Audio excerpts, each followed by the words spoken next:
Magandang hapon, ito na ating update sa magiging tayo ng panahon sa susunod na 24 oras. Good news, wala pa rin tayong inaasahang low pressure area o sama ng panahon na maaaring makaapekto sa ating bansa sa mga susunod na araw. Patuloy ang pag-iral ng northeast monsoon o hanging amihan sa malaking bahagi ng Luzon. Kaya for the next 24 hours, makakaranas pa rin tayo ng mga kaulapan at mataas na tsansa ng pag-ulan sa silangang bahagi ng Luzon.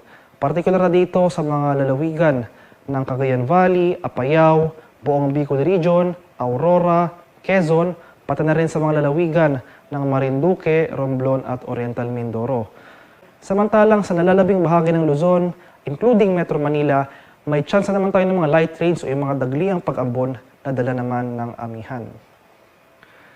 Para naman sa magiging lagay ng ating panahon bukas dito sa Luzon, kasama na dyan ng Metro Manila, ay generally fair weather conditions sa ating inaasahang panahon bukas. Sa bahagi ng Palawan, kasama na dyan ang Kalayaan Islands, ay may chance tayo ng mga isolated rain showers or localized thunderstorms. Samantalang sa rest of Luzon naman, ay chance ng mga light rains o pag-ambon. Agwat ang temperatura sa Lawag bukas, posibleng maglaro mula 22 to 31 degrees Celsius. 13 to 23 degrees naman dito sa Baguio City at 21 to 29 degrees Celsius sa Tuguegarao. Temperature forecast para sa Tagaytay bukas ay mula 19 to 29 degrees Celsius, 24 to 29 degrees sa Legazpi, 25 to 30 degrees Celsius sa Puerto Princesa, at 26 to 31 degrees Celsius sa Kalayaan Islands.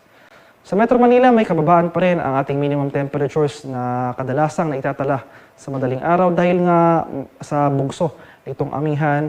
At temperature forecast natin para sa Metro Manila bukas, posibleng maglaro mula 22 to 31 degrees Celsius.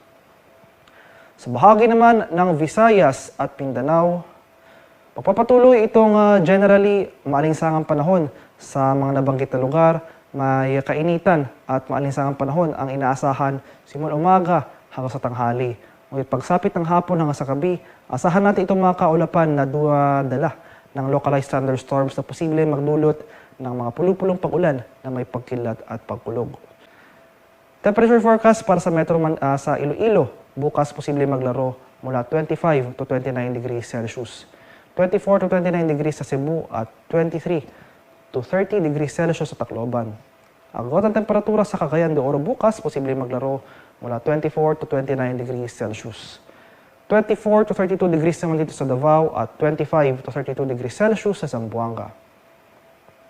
Sa kalagayan ng ating karagatan, dahil sa patuloy na pagbugso ng amihan, may gale warning pa rin tayo nakataas sa mga dagat baybayin ng Batanes, Cagayan, Ubuyan Islands, Ilocos Norte, Isabela, Aurora.